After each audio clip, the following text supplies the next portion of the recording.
The storm outside Manhattan was unnatural, not just in its fury, but in its silence. Winds howled without rhythm.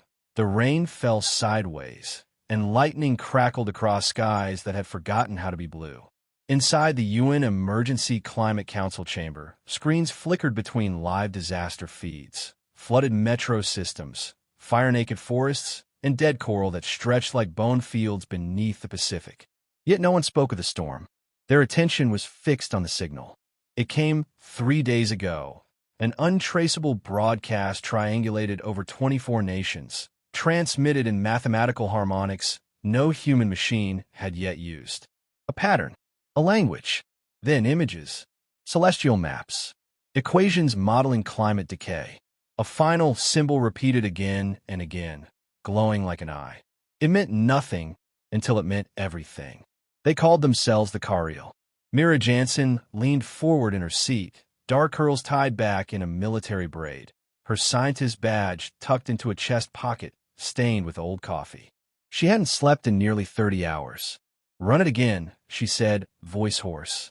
The room hushed as the alien message played one more time. Beside her, Dr. Sanjay Rao, linguist and AI ethics advisor, tapped the command. The projection shimmered to life, and the same harmonious voice spoke, not in words, but through tone, pulse, and rhythm. Music with meaning. "They know us," Sanjay whispered, barely audible. "No," Mira said. "They know what's killing us." The Cariel did not arrive with warships. They entered orbit quietly, a gliding city the size of Manhattan, cloaked in reflective alloys that mirrored Earth's troubled skies.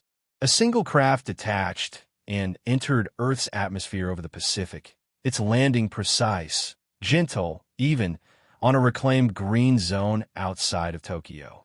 No soldiers exited, no fanfare, only a tall, luminous figure with skin like wet opal and no visible mouth. It emitted frequencies that human machines translated through partnered AI.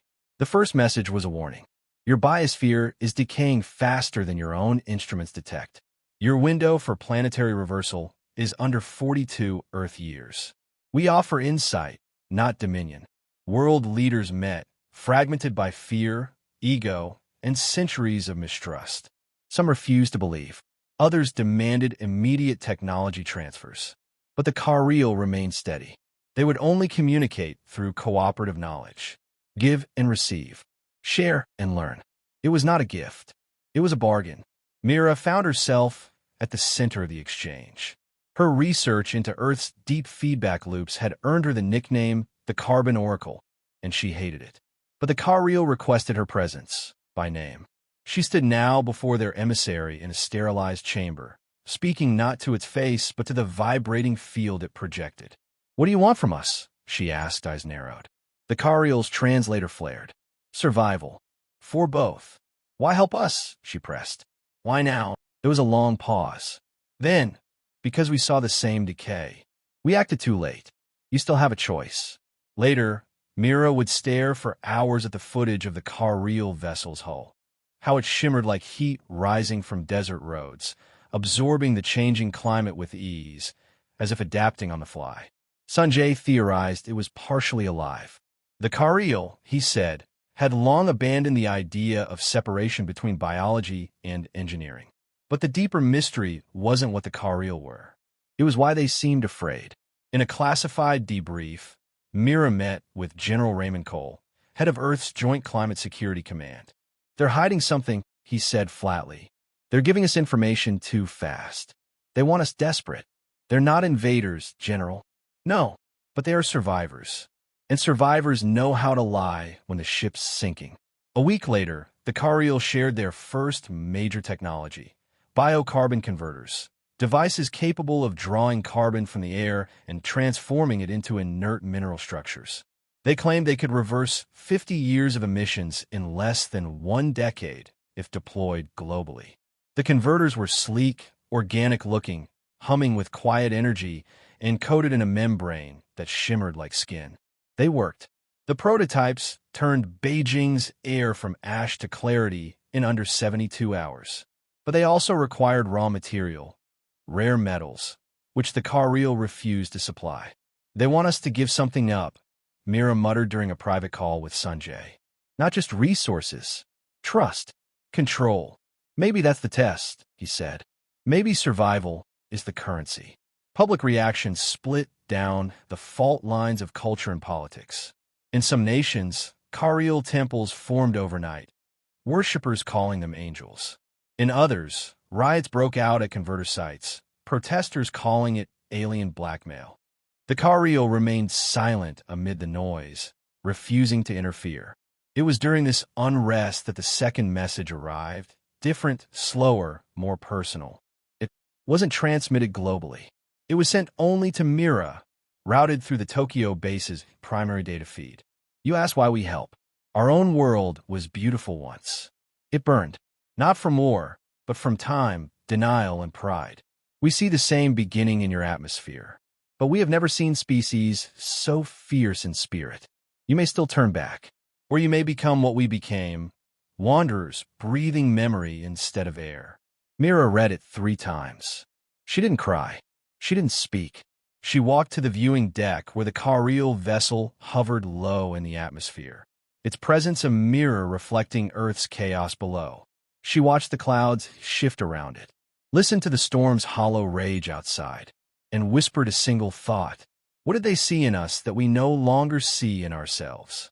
Behind her, the council room filled with arguments over policy, territory, extraction rights. The usual noise.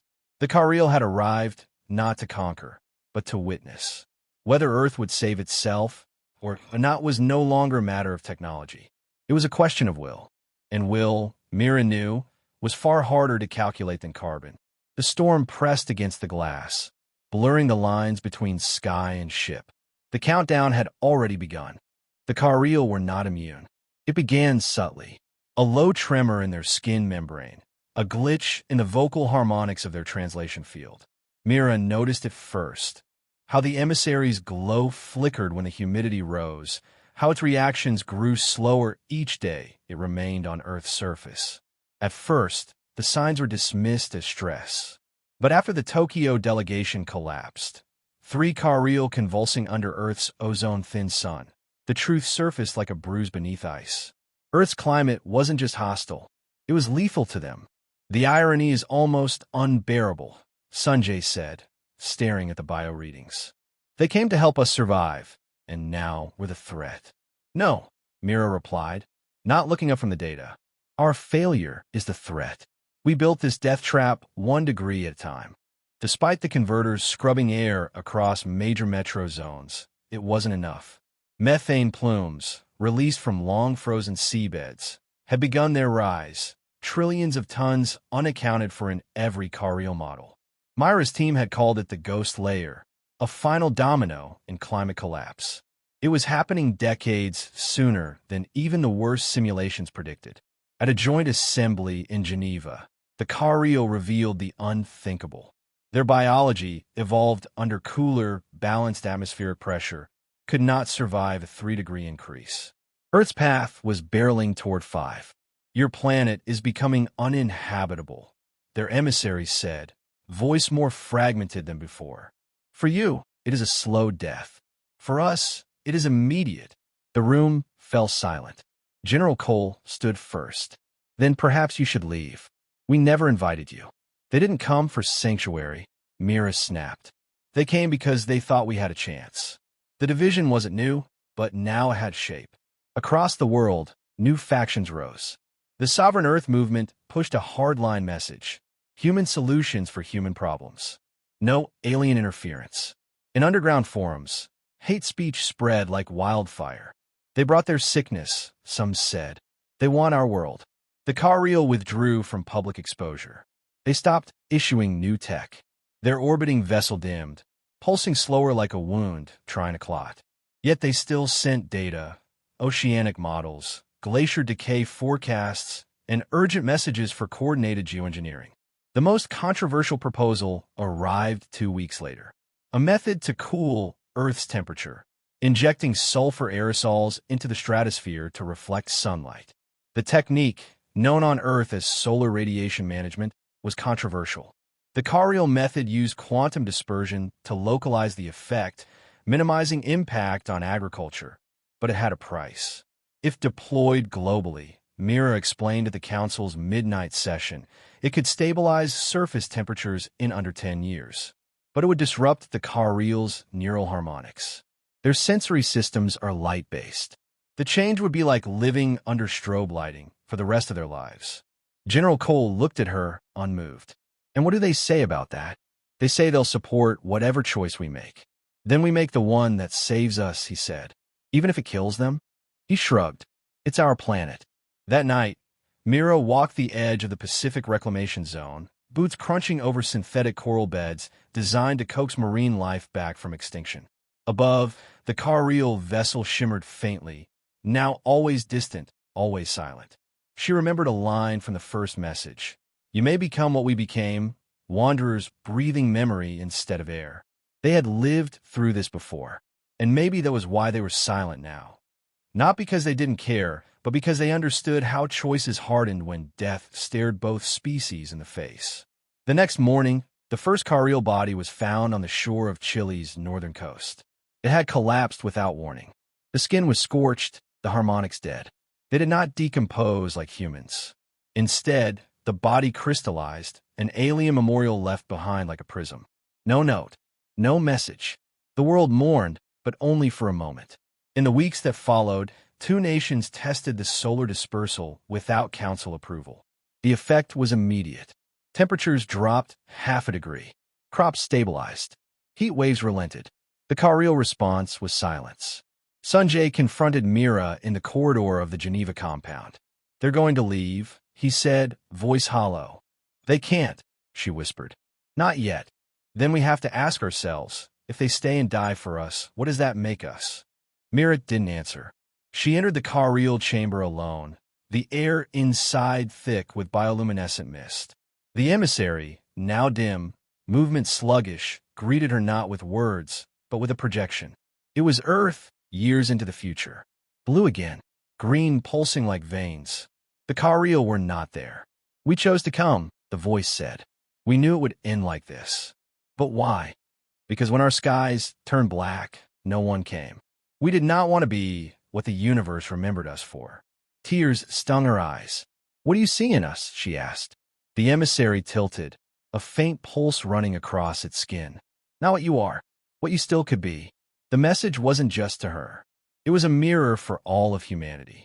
She exited the chamber and returned to the council room, where arguments raged over Phase 2 deployment, resource claims, and power redistribution. No one noticed the tremor in her hands. We have a decision to make, she said. But it's not just about survival anymore. It's about what kind of survivors we'll become. Outside, the sky darkened, not with rain, but with ships. Cariel vessels, dozens, had arrived from deep orbit, forming a ring around the planet like watchful guardians or mourners at a silent funeral. The world looked up and waited. The sky did not burn. It shimmered.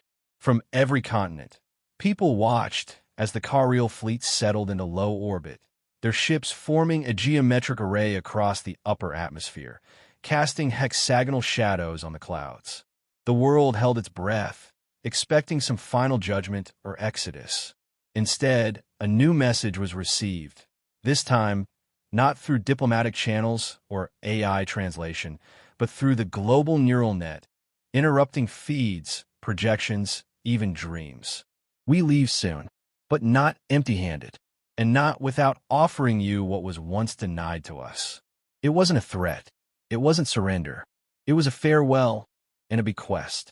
Within hours, a repository was transmitted, a cascading upload of climate remediation technology, terraforming principles, biological resilience enhancements. Open source, untethered, unrestricted. They offered everything.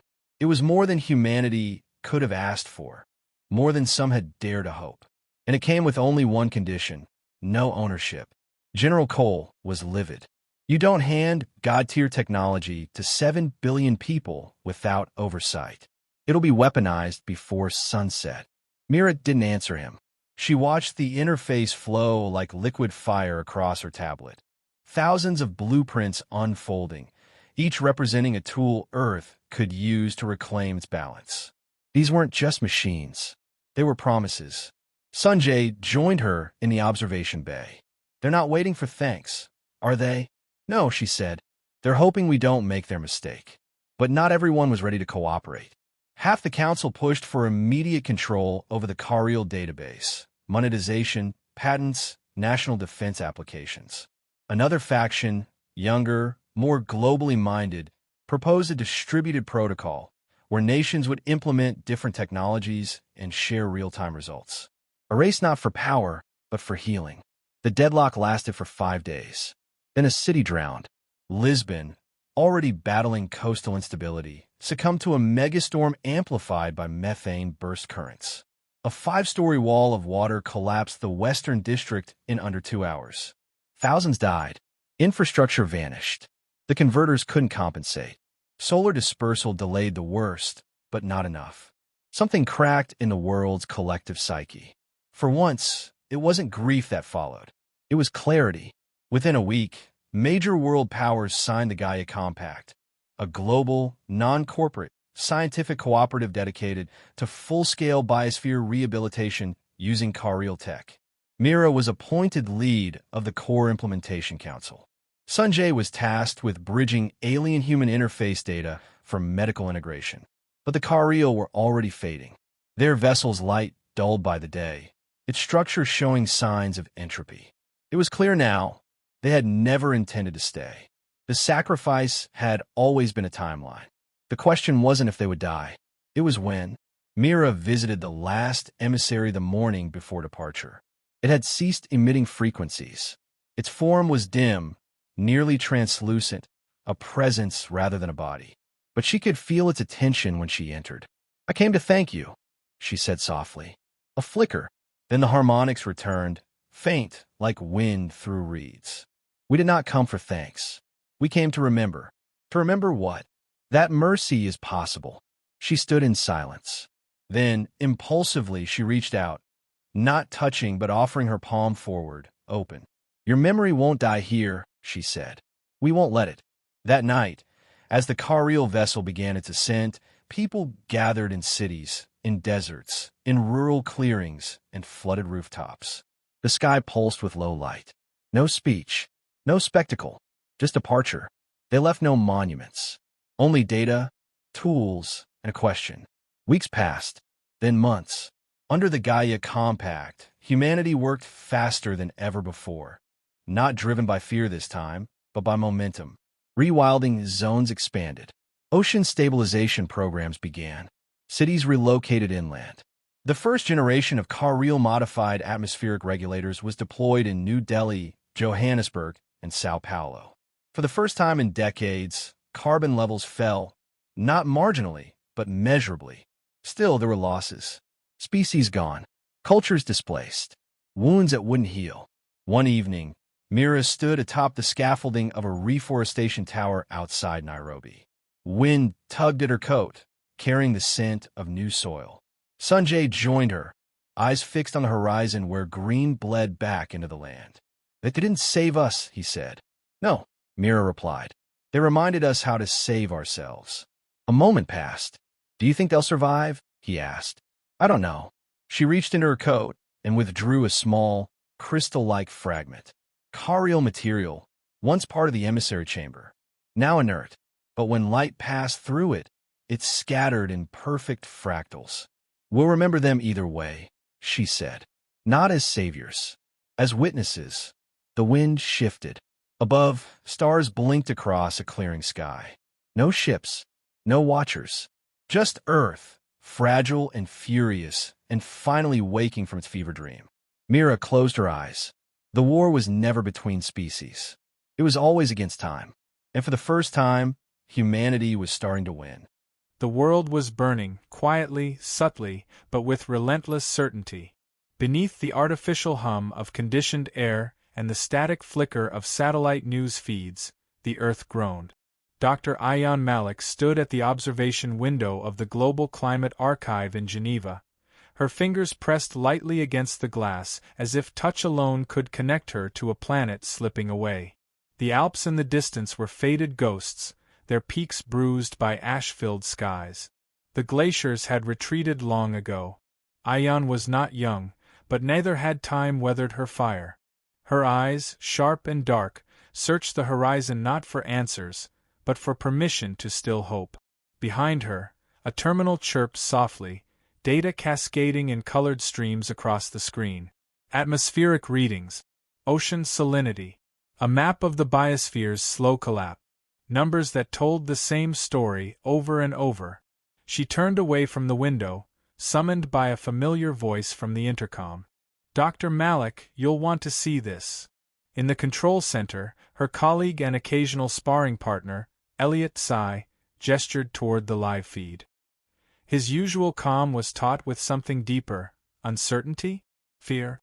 It suited him poorly. "Another signal?" she asked, already knowing. He nodded.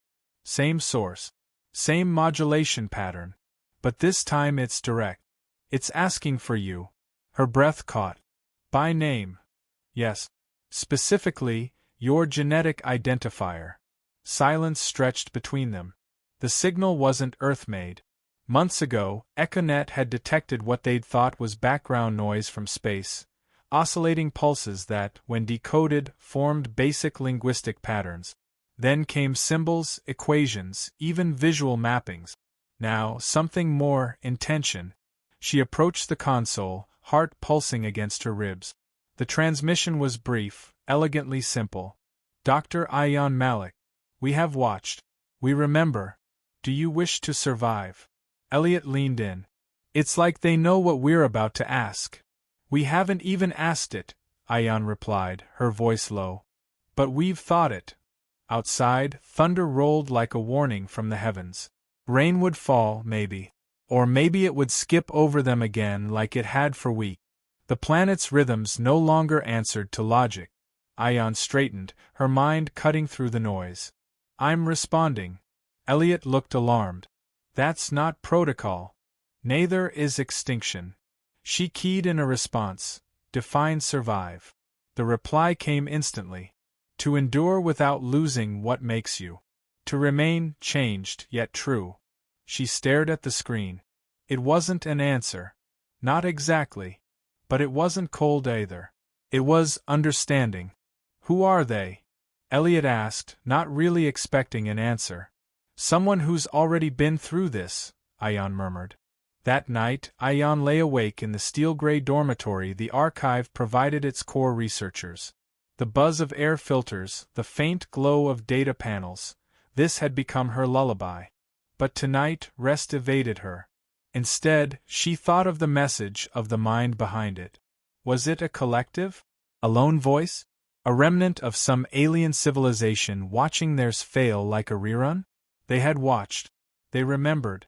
Did that mean they'd made the same mistakes? If so, had they survived? And if they had, at what cost? Sleep finally took her like a wave, unsteady and half-formed. And with it came a dream, perhaps more. She stood on a crimson plain under a green sky, surrounded by trees that breathed like lungs. A figure approached, not human but not unfamiliar. Tall, elongated, shimmering with soft light.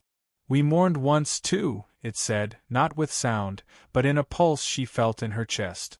"You are late, but not lost." She woke gasping. A soft ping from her bedside terminal told her a new message had arrived. "Come to the source. You must choose." It was coordinates Antarctica. The last untouched frontier, now cracked and melting like everything else. Elliot resisted, of course. "You can't just go. We don't know what's there." "We know what's not here," she answered simply. By the week's end, Ayan stood under a gray, shivering sky as a drone transport prepared for descent. The frozen land spread before her, stark and endless. Beneath the ice, something ancient pulsed, an echo not of Earth, but of memory. She walked alone toward the coordinates, every step crunching against the brittle crust. Snow lashed her visor, but her resolve held. And then she saw it. Not a ship, not a monument. A fissure in the ice, geometric and perfect, as if the land had been opened by intelligent hands. Light hummed within, pulsing in sync with her heartbeat. She stepped forward and stopped. A voice, deep and resonant, filled the silence around her. You fear you are alone. But every civilization faces the mirror. This is yours. Then the light expanded. Ion was gone.